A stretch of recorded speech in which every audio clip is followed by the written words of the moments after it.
Since founding Archer Aviation in 2018, Adam Goldstein has been constructing a very real business based on a very vivid vision. Imagine you have a flight. It's in 30 minutes. You're just leaving your house. You can now hop into a vehicle that can fly you to the airport in 5 minutes. We're building the future of aerospace, the future of aerial ride sharing. That's what electric vertical takeoff and landing aircraft can do.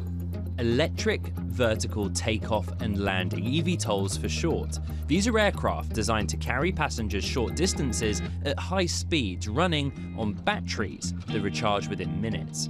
It sounds like science fiction. We're talking about an air taxi or a flying taxi or aerial ride sharing, which is hard to fathom for a lot of people anywhere in the world. Electric air taxis were really introduced to the world by being called flying cars.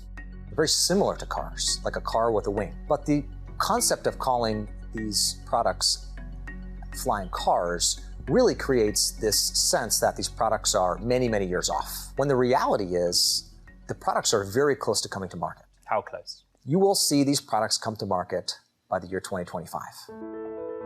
2025 is when the Federal Aviation Administration has laid out a plan for eVTOLs to begin limited commercial operations. Getting to market will take vision, technical acumen, not least shrewd allocation of resources. For this, Goldstein relies on CFO Mark Mesler. Our timeline to complete the 2024 annual operating plan. We complement each other. I'm used to supporting like the visionary, passionate founder who's out there selling the dream. And that's a classic Silicon Valley story. That's right. That's right. And I'm a rational, left-brained CFO who I can tell the story, but I have to tell it in a way that investors will understand, and it's very pragmatic and it's very data-based, I would say. Mark has been really phenomenal in helping us manage our process and really managing it with speed. Georgia's turning. Mark and I partner really to try to keep the company moving on this path, to really make sure we hit our timelines, stay on budget, and ultimately have enough capital to get to the finish line. The launch of eVTOLs in 2025 would also be the starting line for an urban air mobility industry that many believe has the potential to be transformative. The opportunity here is to really take the pain points and hassle out of travel. There's excitement, cautious optimism, let's say. There's excitement that you're going to create some new forms of travel that should enhance the overall travel landscape. We're closer to this being realized than we've ever been. Some of the early cities like Los Angeles, really, and New York and others started paying attention about, I would say, 2018. Really saw interest in the industry then of what might happen with this technology coming. As the industry has advanced, there's more viable entrants to the market. Now we're seeing other cities really try and figure out where this technology fits in their urban landscapes. Adam Goldstein, Mark Mesler, and the team at Archer are on a path that's never been trodden. They believe it's a path to success. The product that Archer is building has the potential to change the world, and I feel incredibly lucky for the opportunity to build what we're building. So we view finance, and I view finance as a key business partner to all the operating functions within the company. We want to be a part of the decision support mechanisms that help them make decisions daily. We also want to be able to put process in place to facilitate those decisions such that it's non-random outcomes. I'm a big proponent of process. I'm a big proponent of creating predictability in the business. There's things you can control and there's things you can't control. And it's, I can control my R&D spend. I can control the processes through which we're putting up our manufacturing plant. There's other things I can't control, so I have to be thinking about what's around the corner. What is that potential bump in the road that I'm gonna have to deal with?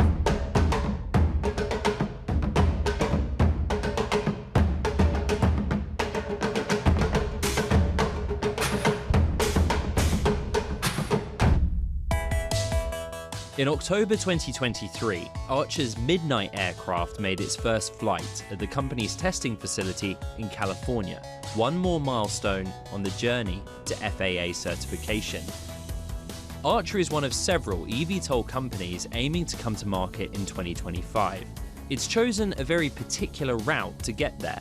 We are not trying to build the highest flying, farthest flying, fastest flying vehicle. We will build the internal powertrain, which for electric aviation hasn't existed before on certified products. But Archer picked a specific business model and then picked an approach that could be the fastest, most efficient path to market. So for example, we'll work with a company like Honeywell or Safran or Garmin that have parts that are already certified on planes today. Going through a certification process with a regulator, when you start with parts or similar parts that are used on existing planes, all of a sudden, there's a lot of built-in knowledge and trust with those parts. And so Mark and I will work together to take the supply base, combine that together with some of the internal core IP that we build to make sure we can build this product. Partnerships are foundational to Archer's commercialization strategy. On the operating side, we partner with United Airlines. United has helped us not only in just design of the aircraft, but also ways to really set up the operations of the aircraft. Archer and United plan to launch the company's first commercial air taxi route between Newark Airport and Lower Manhattan. United is an investor, but they're a very good operating partner. They're also a customer. They gave us an up to $1 billion contract for 200 aircraft with an option for another 100. On the OEM side, we partnered with Stellantis, one of the world's best and largest auto manufacturers. Stellantis also very strong investor, and we think about unlocking scale in this business. Stellantis is helping us think about that as well. For Archer, the year 2024 will be about scaling up and accelerating execution in every area. We're going through the certification process. We're building out our factory, the manufacturing vector. We're working on commercial opportunities, and we're also continuing to advance the tech. Really, manufacturing is where a lot of our capital is going as well. So in Covington, Georgia, we are building one of the largest aerospace manufacturing facilities really in the world. The first phase of this project can build up to 650 planes per year, and within the second phase, around 2,000 planes per year. We need an area that's very favorable towards new technologies. And Georgia really put together a very compelling pitch to entice Archer to come. It's in a great location outside of Atlanta, so we have access to a really good labor pool there. We have access to universities there. The goal is to get the Georgia factory online by middle of next year. Increased production capacity will help Archer develop its relationship with another customer/partner, the US Air Force. The military has taken a really unique approach to electric air taxis. So the way that the Department of Defense has really partnered with the industry has been to find what they call non-kinetic solutions to use these vehicles for good. So you can think about things like rescue vehicles. And so we start to find different use cases like that in the military that can help us generate revenue and really help the industry get going. It's a channel for us to develop the tech. It's a channel for us to get incremental funding for those programs. And I think it's a call option in that if you get to the end of the program and that becomes a generational type program for the DoD, it's a call option on a large potential order and program for the company. If it comes on offer, you take it. Yep. Archer's laid plenty of groundwork for future revenue, but for now, Mark Mesler's most pressing challenge as CFO is conserving capital.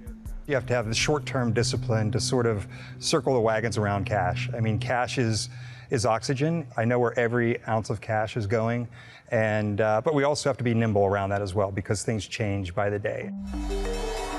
Archer went public in 2021 in a reverse merger with a SPAC, Ken Moelis's Atlas Crest Investments. Through August 2023, the company raised over $1 billion from investors including Stellantis, Boeing, United Airlines, and Cathie Wood's ARC Investment Management. Does that ARC investment open doors for you to bring in different kinds of institutional money going forward? It does. I mean, I think there's a lot of credibility that comes in with an investor like ARC. As I think about, my top targeted list of investors over the next 2 to 3 years, an investment like that gives us some credibility and gives us a little bit of, staying power as I go in and talk to other investors. With the SPAC pipe now closed, Archer's facing a new phase of raising capital. I know the folks who aren't willing to invest right now may have large pockets of investment in the future. So I want to be in front of them. I'm wanting to show them progress. I want to create credibility with them that we are marching towards our goals of commercialization. They may not be a buyer at this point, But I do want to spend a lot of time in front of that other set that is a buyer at this point. They're interested, they want to be an early adopter of the stock, they're interested in the story. Archer's stock performance this year suggests there's strong interest in the story, especially if it plays out as planned, with FAA certification and commercialization by 2025. What happens if the FAA delays and you are not certified in 2025? So I would start thinking about cash preservation at that point. We've got the capital to weather a delay, but it just depends on how long that delay is. Of course, there's always a potential for it to take longer than expected, but the good news is there are other applications like the military that can provide diverse revenue streams. I'm confident that the FAA will move along an expeditious process with Archer and with the industry to allow us to get to market on a time frame that makes sense. Coming up, it's one thing to talk about eVTOLs, it's something else entirely to sit in one. All right, this is it. This is Inside Midnight. Welcome. And later, what will Archer's business look like when the industry is cleared for takeoff? We think the long-term value is that customer experience and that Archer brand, and we want people to Archer everywhere. This is Bloomberg.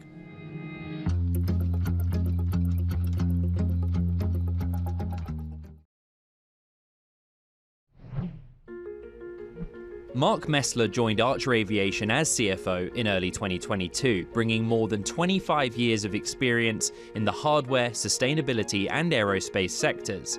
That included more than a decade at Silicon Valley technology company Bloom Energy. I started at Bloom. It was a pre-revenue company. We scaled them to an IPO in July of 2018, and ultimately when I left, it was probably $1 billion run rate company. A lot of the engineering milestones and that introduction of a hardware product we went through at Bloom. A lot of the financing mechanisms that we use to deploy our energy servers at Bloom, I think, have a real application here in the aviation space as well. I visited Archer's flight testing facility in Salinas, California with Mesler and Chief Commercial Officer Nikhil Goyal. Goyal co-founded Elevate, Uber's air taxi division, and co-authored the 2016 white paper that laid out the vision for a commercial air taxi industry.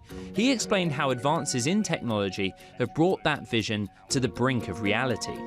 Instead of using fuel and one large rotor like a helicopter, you can use batteries to power a dozen rotors. So on the Archer Midnight aircraft, you see 12 rotors, 6 in the back, 6 in the front. All 12 of those let you take off vertically just like a helicopter, but then these 6 on the front here, they tilt forward.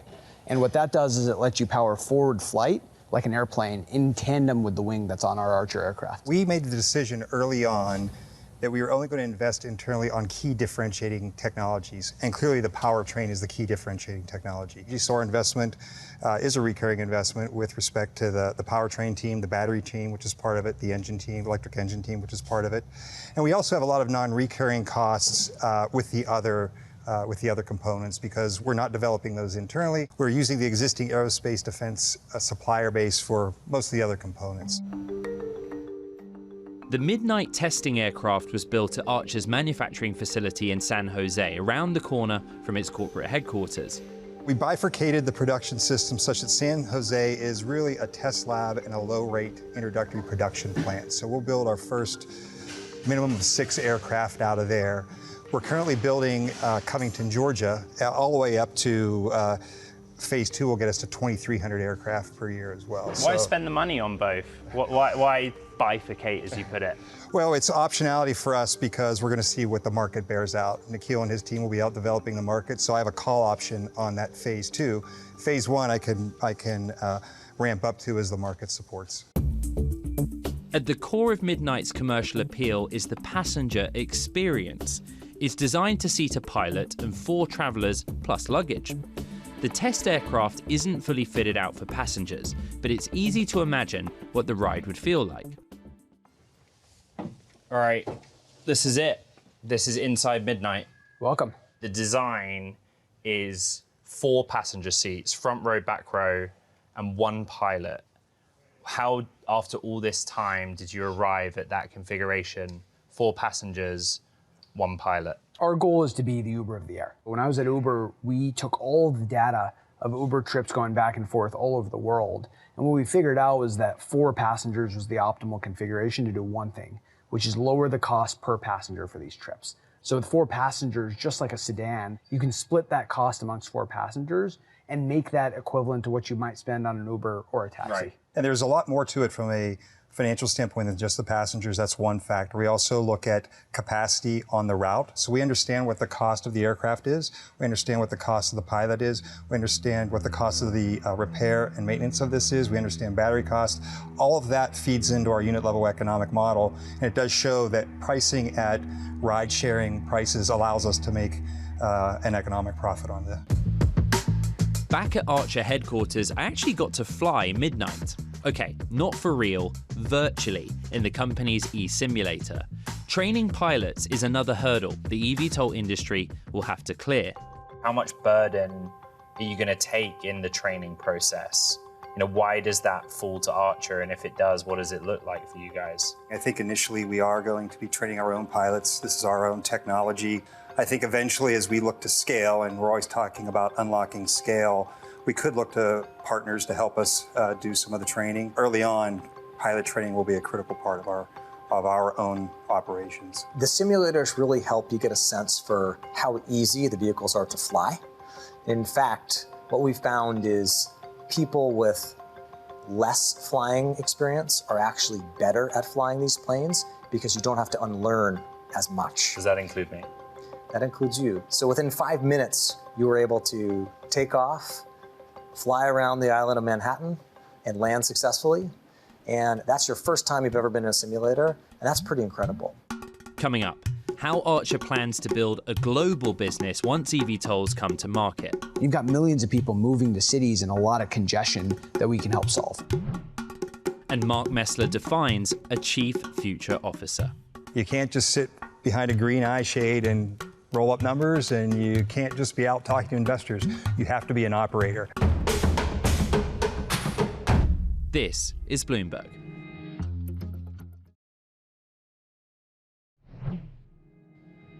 The eVTOL industry is poised for takeoff in 2025.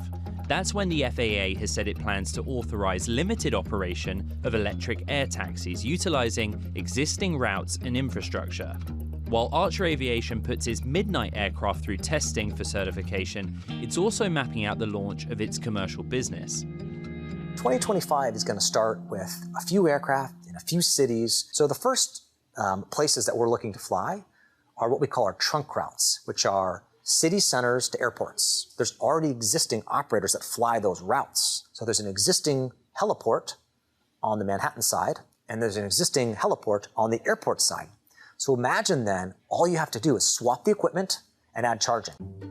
And if all goes according to plan, 2028 will be the year the industry scales up. Billy Nolan, the former administrator, put out what he called Innovate 2028, which was the use of mass amounts of air taxis at the LA Olympics in 2028. We're not talking 10 planes, we're talking potentially hundreds of planes. So the whole industry is getting ready.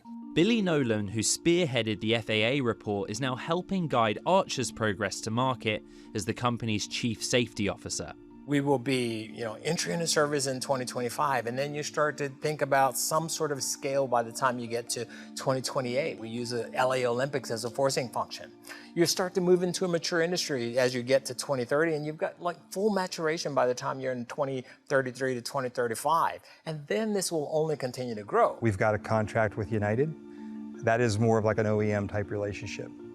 We also are going to be building our network to operate these as well, because we think the long-term value is that customer experience and that Archer brand, and we want people to Archer everywhere. That is how we're going to market, and that's how we generate revenue. We're thinking about things like what cities are we going to deploy in, how do we work with the municipal authorities to get permission and sort of support to go deploy in those cities. How do we think about things like infrastructure and creating a really magical consumer experience? This is not about empty promises. It's about delivering on a vision, and it's about executing to that vision and then bringing something to market that is truly transformational, and we will get there.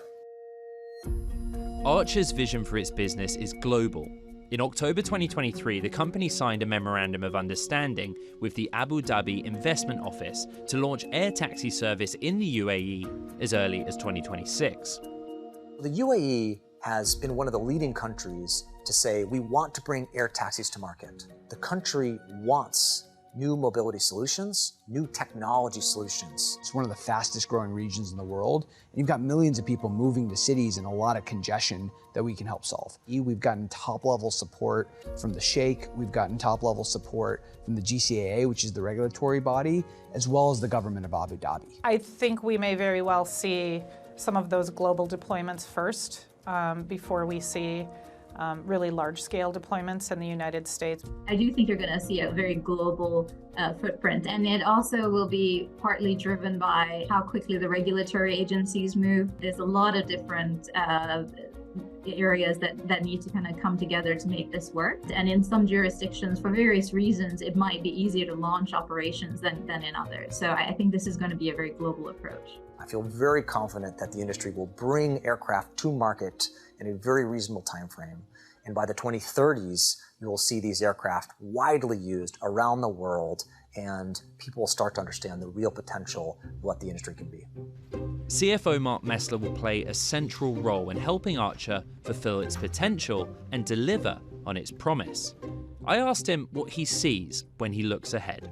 The year is 2028. You are still Archer CFO. What does your job look like then, different to today? Boy, at that point, I'll be running a multi-billion-dollar organization. I've created, along with the executive team at Archer, a once-in-a-generation type company that is moving people, throughout the world in urban environments, and we're still looking to grow and build outside of the geographies that were there. I mean, that's really the goal for 2028. What's the one challenge that you're worried about most, that you think you're going to have to confront? It's probably not one thing, it's the unknown. I can control everything in our budget, I can control our business model. There's always something that is around the corner, and so we have to have our radar on, and I have to have the right processes in place to deal with that unknown. For me, in the past, that's the one thing that we can't control, and that's the one thing that worries me, because I just don't know what it is yet. The world of the CFO is changing. The days of spreadsheets and accounting only is no more. How are the skill sets of the CFO going to change, to your mind, in the next 5 or even 10 years? I think the CFO's role is one that is a portfolio of skill sets, because you have to be able to talk to investors, you have to understand hardcore GAAP accounting, you have to be able to create predictability in the business model. And honestly, I think probably one of the primary roles of the CFO is to drive that business model and create accountability across the executive team to achieve those outcomes. You can't just sit behind a green eye shade and roll up numbers, and you can't just be out talking to investors. You have to be an operator. And I think, especially when you're pairing with sort of a visionary founder who maybe hasn't done this before, you're the person who's going to be driving that operational accountability in the delivery of the business model. If one of your best friends phones you and says, Mark, I just took a job as a CFO, what's the advice that you would give them? I would say beef up and become very good at planning, because planning is going to get you the output you want. Planning is going to help you know where your cash is going to go. And it's also going to involve other members of the executive team, and the inputs from them will create some accountability around what they're delivering as well. So it's not your financial plan, it's the company's financial plan. I'm Ed Ludlow. This is Bloomberg.